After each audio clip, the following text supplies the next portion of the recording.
कल्याणमध्ये नुकताच असा एक भयंकर गुन्हा घडला होता। 13 वर्षीय मुलीचं अपहरण आणि अत्याचार आणि हत्या या प्रकरणामध्ये आरोपी विशाल गवळी आणि त्याच्या पत्नीला आता 2 दिवसाची पोलीस कोठडी सुनावण्यात आली आहे।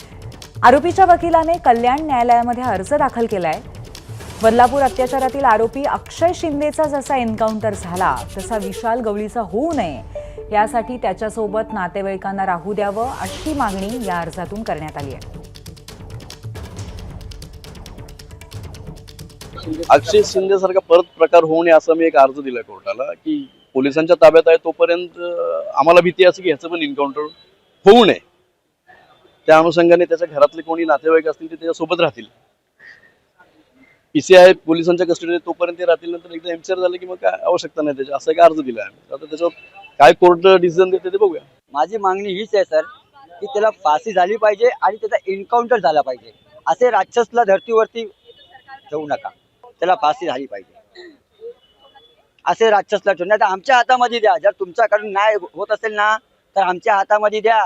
त्याला 10 मिनिटांमध्ये आम्ही रिझल्ट देऊन टाकणार तुम्हाला, ही माझी विनंती आहे आणि आव्हान आहे। एबीपी माझा, उघडा डोळे बघा नीट।